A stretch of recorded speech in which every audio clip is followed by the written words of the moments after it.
Why don't you tell me about the home you grew up in?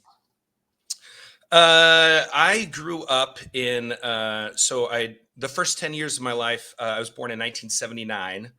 I lived for 32 days of the 1970s. So, whatever that means. But I grew up in on a farm outside of Sully, Iowa. Do you know that place? I've heard of it. Never Yeah. been there. Oh man, it's a booming metropolis. It's kind of a unique, just isolated little space, little town. And it was the 80s. So farm crisis is going on. My dad actually went bankrupt when I was in kindergarten. He started working at Vermeer Manufacturing in Pella, as a lot of farmers. When you lose the farm, you stay on the farm, but yet go find work in town. So it was. I'm the youngest of three sons, but we were all kind of 4 years apart. So I would say I spent a lot of my early life in a kind of isolation. I mean, just playing by myself, on the farm. Very imaginative world, very much of a Lego world, a G.I. Joe world. And I always just yearned to even to live in the town of Sully would have been a dream for me. When I was 10, my older brother started high school. And so we decided to move to Pella because, again, this feels very normal to me. It feels like a sort of normal rural CRC kind of a thing. There's a central metropolis, and then there's a kind of whatever, the feeder schools, as we call them. So every town has its tiny little Christian school, and then all of these schools kind of feed into Pella Christian. So we moved to Pella. Again, you've probably been there, right? I have been to Pella. My father went to high school at Pella Christian. Oh, interesting. Okay. The church his father took was in Lighton, Iowa, when my father was a teenager. So then he went to Pella Christian. Then my grandfather actually took a call to Owen Sound, Ontario, and my father took his last year at Pella Christian as a boarder before he went to Calvin College. Interesting. So, okay. Yeah. All right. So, I had a great, all in all, like a pretty great childhood. I would say a pretty normal, again, Pella's the kind of town where kids are pretty free to ride their bikes around, ride your bike to the pool, hang out with your neighborhood friends, get into occasional mischief, like, TPing, stuff like that. That was big when I was in high school. And yeah, you sort of had a small town American experience growing up. But in sort of like a grunge Norman Rockwell, like it's still the 90s. We're listening to Nirvana and Weezer, and I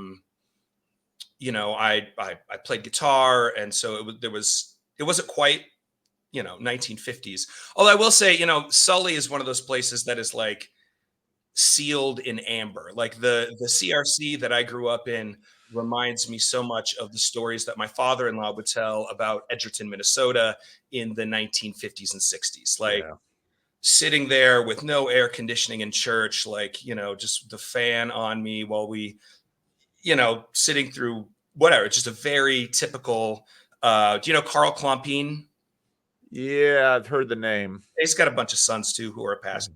But he's just, old school. Like he's the guy who baptized me. And so the first 10 years of my life could have been, lived in the 60s or the 70s or, other than I suppose the Legos and G.I. Joes. But you should talk a little bit about growing up Christian Reformed, because people will sort of identify with riding your bike, getting into trouble, houses. But the growing up Christian Reformed, for a lot of the people who watch this, that's the alien part. And you sort of touched on it I went to Pella when I went to Synod, when it was in Pella, the joint CRC RCA Synod. And then I took a little trip out to Lighton. And even for me, who remembers the 60s and 70s, visiting that Lighton, Iowa church with a former pastor who was also in for Synod. And I was looking around and saying, I could so very much see my grandfather preaching here and my father sitting in one of these pews. Things, culture just takes a while to filter down to places like that. So, yeah, before, when I lived in Sully, again, it's just this isolated place. We thought to be unequally yoked was to marry somebody from the RCA. Yep. There was a CRC and an RCA. I think there was one like community church, but that was the water we swam in. That's all we thought there was in the world.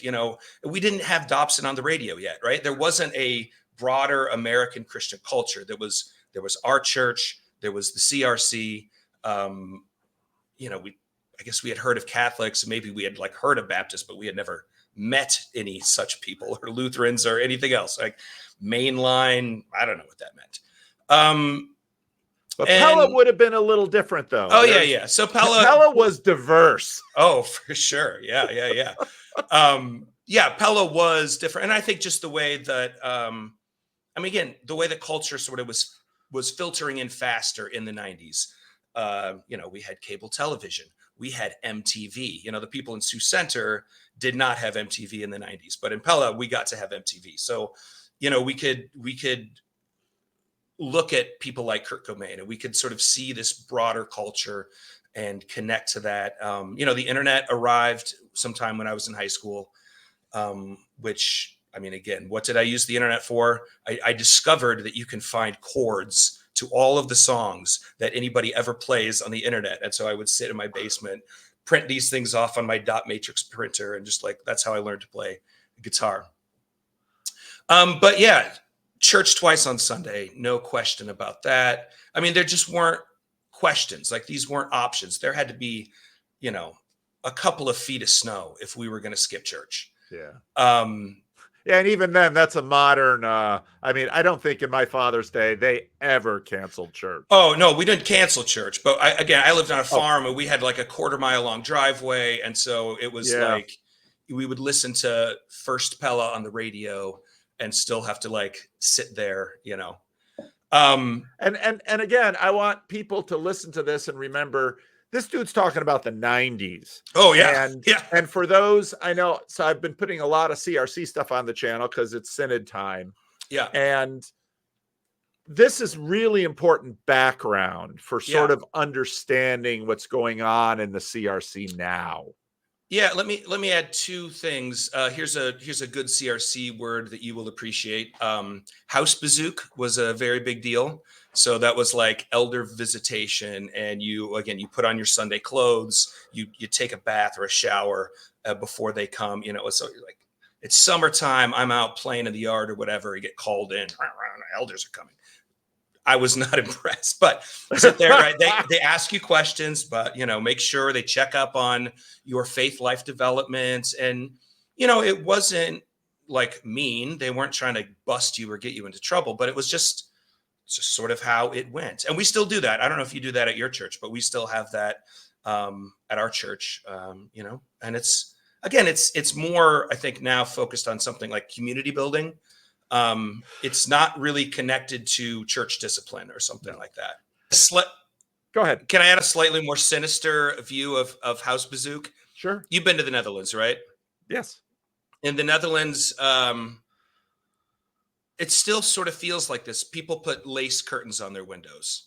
Yeah. And they keep their windows very clean. Like, there's a sort of like having the ability to look in on someone's home is a kind of a big deal. Yeah. And that old phrase, cleanliness is next to godliness.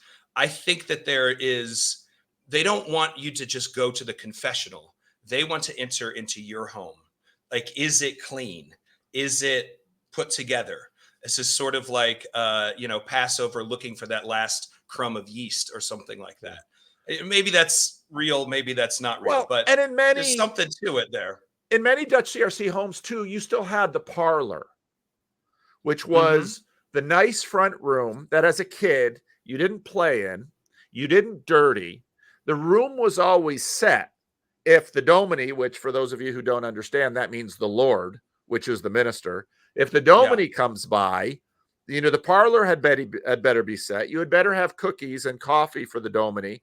And kids should scrub up and put on better clothes and sit there. And I mean, this was a very ordered, structured society. And part of the point I'm making is that in the Christian Reformed Church, the transitions that the church has been going through, it isn't like the Christian Reformed Church uniformly has been going through a transition. The Christian Reformed Church has been going through different transitions and radically different speeds in different places. So you can go to Sully, Iowa today, or some of the places I can mention that my grandfather preached in. I noticed that there were 2 overtures from a woman who is a member of the church in Hancock, Minnesota, a church that my grandfather pastored. But what happens is that you can sort of visit in a weird way, but not completely. You can sort of do time travel in the Christian Reformed Church by going to different places. And, for example, this big fight the Christian Reformed Church is having right now, that means that all of the members of the time travel, I mean, we like to say, we give our dead ancestors a voice at the table. Well, in the Christian Reformed Synod, they're not dead, but your ancestors still have a voice at the table because they go to Synod. So anyway, I'm sorry, I should not interrupt your Randos No, that's conversation. fine. Please it's great. Continue. It's just it is all really fascinating, and I mean, there's a Lake Wobegon-ness to all of this, of course, but I do think that people don't quite get that rural experience, Yes. So anyway, hopefully that sort of colors that. Yeah, or it's romanticized. I mean, watch. What if you build it, they will come. Field of Dreams, my favorite movie. I mean, Iowa. Yeah, it's just romantic. Even Star Trek romanticized Iowa because, of course, Kirk was a kid from the cornfields. And Interstellar sort of then makes a bizarro twist to all of that. So, but this is part of the Caitlin Clark effect also, right? Do you know who Caitlin Clark is? No. Oh, she's anyway. She's a women's basketball player who's like, but part of this image of her is she's an Iowan. And so she's, I don't know, there's something about that romanticized back in time. The Iowa caucuses. Oh yeah. You guys have an enormous impact on American politics. Yeah. Yeah. We're not talking about politics, though. That'll get dangerous. Yeah, we're talking about religion. Any less dangerous? Anyway, so all right, let me shift gears. I want to say one thing. Go ahead. Yeah, so here we are in Pella. You've been talking a lot about that circulatory system of the CRC. Yeah, and a couple of just kind of high school memories. Do you remember convention? Is that a thing that you didn't go to? But the Calvinist convention. Yeah, exactly. That's what it used to be called. The Young Calvinist Convention, because we were growing up, and it was the Calvinist Cadet Corps. You can still hear Freddie with the Calvinist Cadet motto. He's got it burned inside his brain. Which one is that? A cadet must be passionate, loyal, faithful, industrious, cheerful. Yeah, you'll hear it regularly on the Freddie and Paul show. Okay, yeah, oh yeah, did all that. But those were the kinds of things that like kept people together, right? Like these are intentional. Like it's not just the circulatory system of Calvin and Grand Rapids, but it's also like there's just this whole CRC diaspora. Let's get the kids together. Maybe there'll be what do they used to say? There's blue and there's pink. Don't make purple, if you know what I mean. But a little of that is maybe okay. But you meet these people, and then you go to a place like Dort College or Dort University, as it's called now. And you're like, oh, yeah, we had this shared experience. Oh, I remember Ken Meadham at the San Diego convention, blah, blah, blah. Right. And these are the kinds of, like emotional bond builders that I think the CRC was very intentional about up until the 90s. I don't know when this kind of ended, but I sort of feel like a little bit of like a last generation to have kind of been through that intentional experience. Yeah. And now we don't really do it anymore. Yeah. Jamie Smith would call these, these in many ways were the liturgies of the CRC. Sure. Yeah. And they were formative. Mm-hmm. And so when, for example, at Synod, when Rita is asking, can my children be CRC if they don't toe the line on the HSR? Yep. She's not this is where it gets really weird in the conversation right now, because in some ways, if you listen to, it's not out in the channel, but Clay Libolt talking about, this confessionalism that's alien to the CRC. Yeah, but you've got a whole group of people who didn't grow up CRC. Yeah. And they're like, but when I got here, you were all talking confessions. And it's like, yeah, we were. But in some ways, the Young Calvinist Convention and cadets and Heispazuk and the evening service, these were liturgical in some ways that perhaps were stronger in terms of a formation than the written confessions were. Sure. And you take the yearbook along with you on vacation. And when it's Sunday, you find the nearest CRC and you play Dutch bingo, and you inevitably, that familial, and this is a challenge, right? Because the bad side of the coin is you ain't Dutch, you ain't much. Yeah. But the realistic side of the coin, but it's not a coin anymore. Now it's a dice or something. But like, there's obviously the realism of like, you cannot maintain either practically or even in good conscience a ethnically pure religious system. Right. And that it was never, I don't think that was the point. No. But at the same time, that those ethnic roots were tended to in a very intentional way. Yeah. And it shouldn't be forgotten that if you go back into the annals of Synod, what's interesting, if you go back in CRC history, there are certain issues that sort of possess the conversation.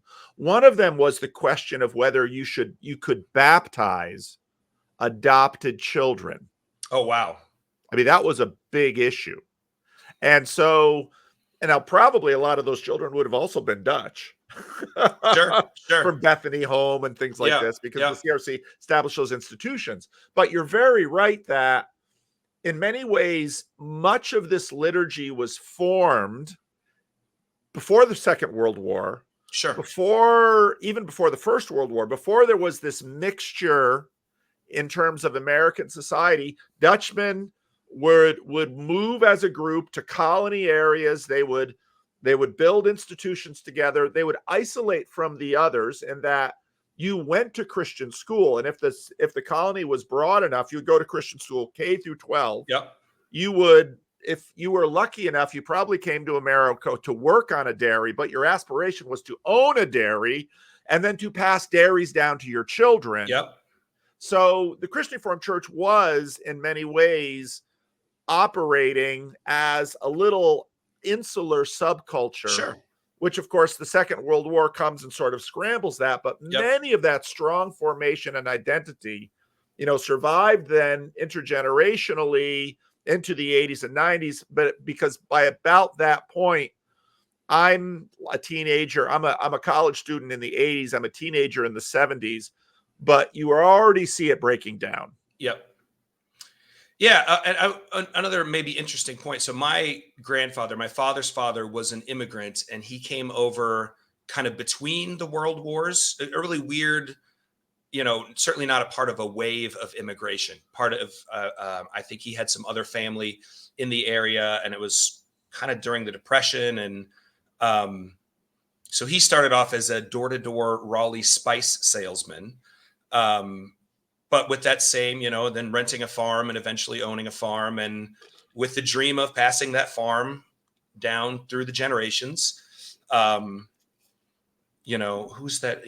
I want to blame Ronald Reagan, and who was the Treasury Secretary at the time.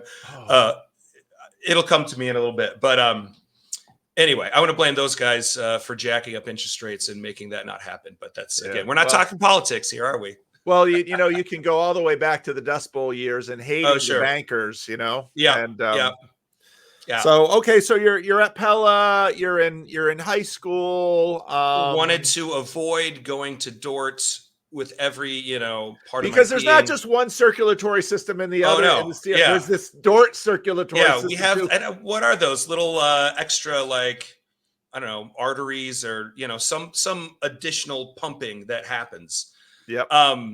I was, I went for one of those famous Fridays at Calvin visits. I was really going to be the guy who went to Calvin, but again, it was the 90s, and I was kind of a youngest kid slacker, and so Dort was just, I didn't really know what I wanted to do or be with my life, but I knew I didn't want to go work at Vermeer or Pellicorp, and that was kind of, those are the tracks. You graduate high school and you do this, or you go to Dort. And my brother had gone to Dort, my mother had gone to Dort, so it's a 5-hour drive from Pella. It just felt good.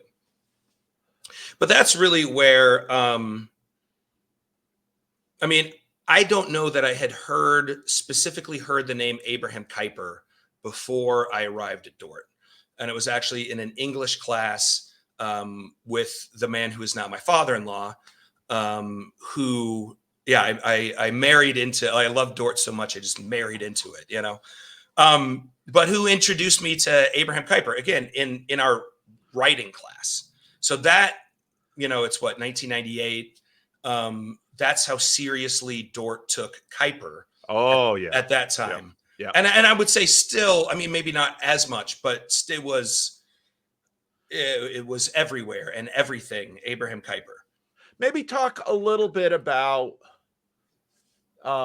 Northwest Iowa as the alternative to Western Michigan, because because of course, Van Raalte goes to Western Michigan. That's sort of the original mothership. Yeah. In terms of Dutch immigration, and in terms of mid-19th century Dutch immigration of rural people leaving the Netherlands. Of course, a lot of much earlier Dutch immigrations in New Amsterdam and such. Sure. But Northwest Iowa has a very particular history and a very particular culture, which is very much a part of the CRC, but is always sort of the Cambridge to Oxford, and it's always, there's a rivalry. Medea to Mecca. Is that how it goes? Yeah, I always say I have a mitten-sized chip on my shoulder, because there is and this is true in Pella as well. A sort of just not, we don't like anything about Michigan. I mean, it's not, we love it, right? These are brothers. This is Cain and Abel. This is a rivalry. This is a brotherly rivalry. Yeah. But even like the University of Michigan football team rivalry against the University of Iowa football team, like we take those things more seriously because of our, just don't quite like Grand Rapids. That's always kind of part of what happened. I think that if you should read a book sometime called Style and Class by Stanley Wiersma. That's probably a name that but he his pen name was Sietze Buning. Yep. And it's an interesting little story about Orange City versus Sioux Center written in poems. And it's just sort of fascinating.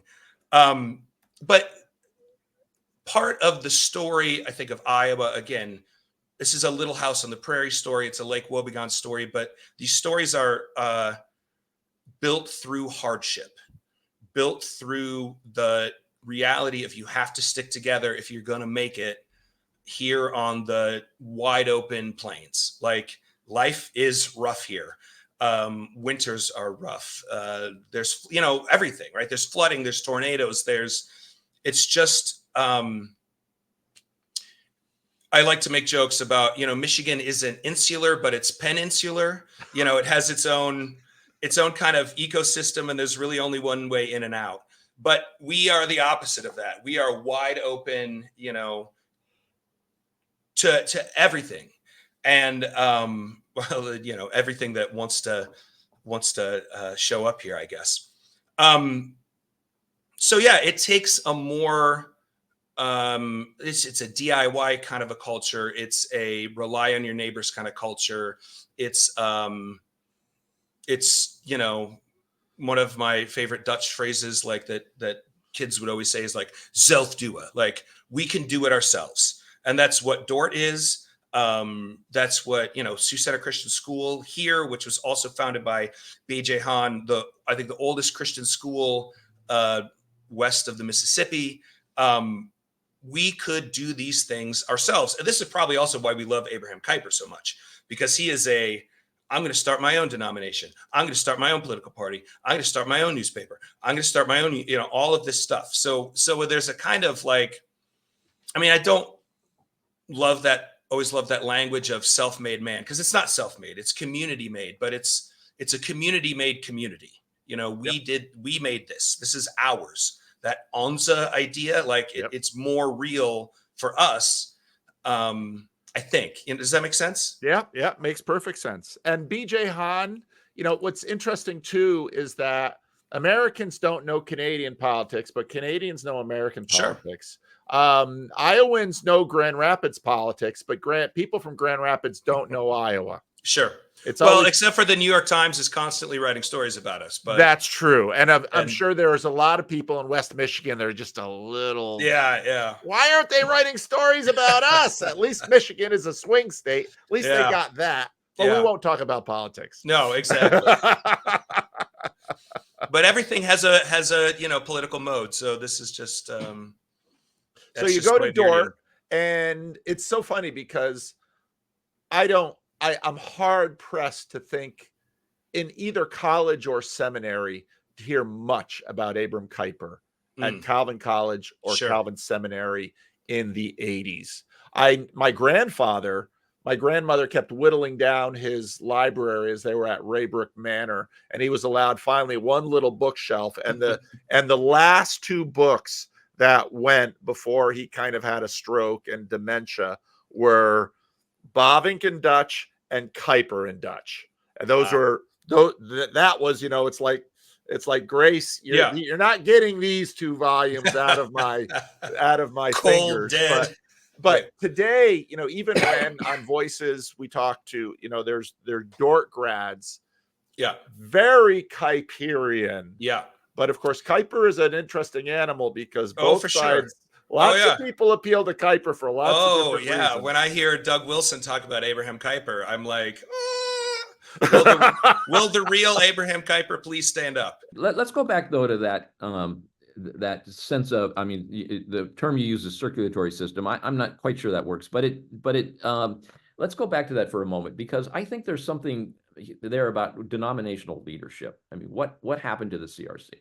And what happened to the CRC is that there were certain predictable things that were going to happen, but I didn't predict them. I mean, I did in some ways. I kept making this argument, and I'll talk about that in a moment. But everybody should have known that after a while, those kind of family ethnic ties that made sure that, so if a person who went to Calvin or had some CRC roots came to Walnut Creek, California for a job, that person was going to first look up, unless this church just didn't suit him at all, was going to come here and within 2 years would be on consul and would be a leader in that church. Yep. But it was predictable that was going to go away eventually, because those kinds of bonds were loosening up. People were going to other schools. They were moving into, they didn't all move in the same neighborhood anymore. And so and then along with that, there was this evangelical wave, and the evangelical wave was destructive of all of that in many ways. And so these CRCs no longer had the feeder system. That happened, I don't know how many years ago now. I was in River Terrace for 30. Well, you know what? We were starting to talk about it already when I first came there. So that was 80s, the very early 80s. I came to River Terrace, and already the church, before I even got there, was talking about the fact that that feeder system, which had sustained that church for a long time, people would move from Calvin. They would take jobs at Michigan State University. They'd be professors, or they would take jobs in state government, because Michigan state government is in Lansing, Michigan. And they would settle there, and then they would join the church and become part of it. And then as soon as they retired, they'd move back to West Michigan. That was so the circulatory system, that was it. Yep, that's exactly it. Right. Yep. And West Michigan wasn't Grand Rapids, it was Holland mostly, or Grand Haven, or whatever. You went to the beach after that, right? I mean, that was, if you made enough money, you bought beach property, and that's where you lived. So for my entire pastorate there, the big problem and the issue was, how do we become a church for East Lansing? A church in which East Lansing is first. I remember I had a staff person who said to me one day, Clay, in your sermons, you mention Calvin more often than you do Michigan State. And I realized instantly that that was a huge mistake, because Michigan State, my office looked at Michigan State, and we probably had 40 professors in the congregation. Michigan State was the life of this community, but we were talking about Calvin.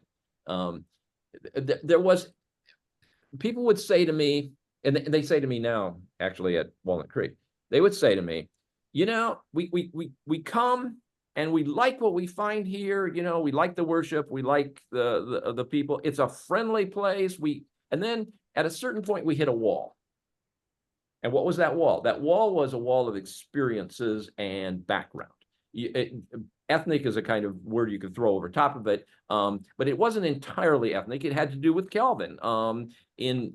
People went to Calvin, and if you didn't go to Calvin, you didn't have that experience in your repertoire, and so forth. So the CRC, this is a speech actually that I made a lot of times when I was a pastor to denominational people. The CRC did not help us to figure out how to break down that wall, and to present a church which was open to the East Lansing. We actually made some pretty good progress in East Lansing. That church became, in fact, at one time, a woman said to me in a new members class, so is this a denominational church? And I thought that was kind of a triumph, because you identify first with the congregation. You know, I long ago introduced this distinction between denominationalism with a big D and denominationalism with a little d. Denominationalism with a little d is all the things that denominations do for congregations and that you need. Denominational with a big D is denomination as identity.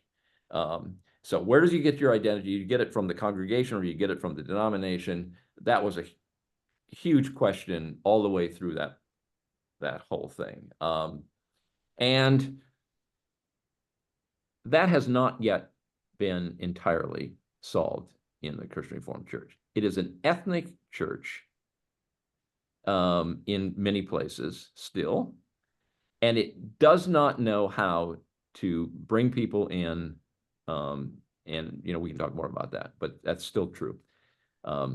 And people hang on to it. So why do people go to, one of the questions I wanted to ask you, Paul, was how do we make Walnut Creek succeed?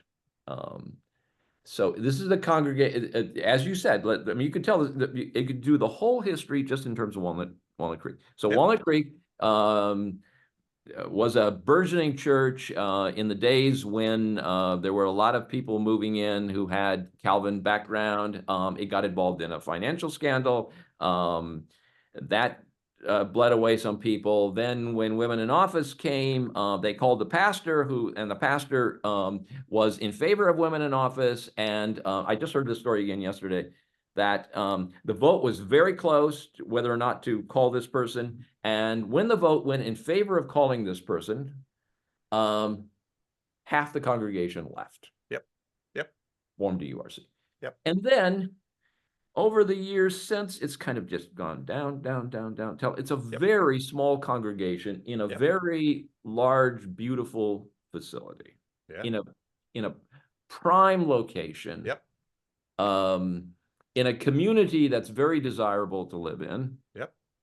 can't afford to live here, but it's very desirable to live in. That's not a small point. I know. I understand. You can't buy. I mean, young people can't buy houses in Walnut Creek. They can buy them in Concord, maybe. They can't come back to it, right? The circulatory system can't bring them back. No. Yeah, it's. I mean, we just called the pastor here, and they could never afford to live in Walnut Creek if there wasn't a parsonage. There's a parsonage. Nope. Well, so Clay, I have two follow-up questions real quick. One, do you think that, and these are honest questions, do you think that, I guess, how much of these challenges do you think are the contributing factors people leaving for places like the URC, like you mentioned, and how much of this is just sort of the institutional atrophy of, being 4, 5, 6 generations removed from kind of where this all started? Some of both.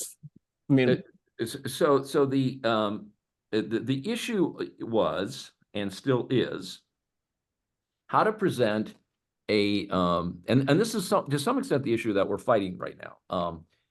What will be the identity of the post-ethnic CRC? Right. And right now the identity of that church, I mean, the people that have the political power in the denomination are saying it will be a kind of Calvinism, which is pretty different from the Calvinism that I grew up with. It's not Kuyperian, it's more young, restless, and reformed kind of Calvinism. That will be the official stance, and so this will be a church that is against same-sex marriage, that comes down heavily in favor of penal substitutionary atonement. There's a kind of portrait of the theology and of God actually in that, which I find off-putting, but that's where the denomination is moving. There was a time back in 80s, 90s, teens maybe, that the denomination could have defined itself differently theologically. That kind of theological work never happened. The CRC does not do theology. They did at one time, maybe. You go to classes, Central California, and you listen to examinations of candidates, and they examine all kinds of people there. The right answers are the answers given by Louis Berkhoff in systematic theology. That's mid 20th century, and then it was kind of old in theology. And if you dare think differently than that, you're going to have some problems in your examination. At a theater near you, Captain Morgan. As you come down the street, all the organs are still playing from their church house. No mouse, no mice. No That's right, I'm not vanilla. I one love. You got a whole one love there? Oh, yeah, there you go. Yeah, we got This is the end of the show. Tune every Sunday, really though. We'll have some new tricks for you. We're not a cat. We get down with the nightlife too. Oh yeah. Got the working in their crew. All right. Ready? Well, thank you very much for tuning in. Check out our shows. Check out the Brett Schuler channel, the Charles Jennings channel, Charles channel, channel, and the Dog Bark Gospel channel. There you go. And I'm so tired. The tired is tired. So amen. Amen. Rejoice. Trustworthy, pure, loyal, industrious, and cheerful. And you will have the nation for all the dictation. Oh, wow. One love. Amen.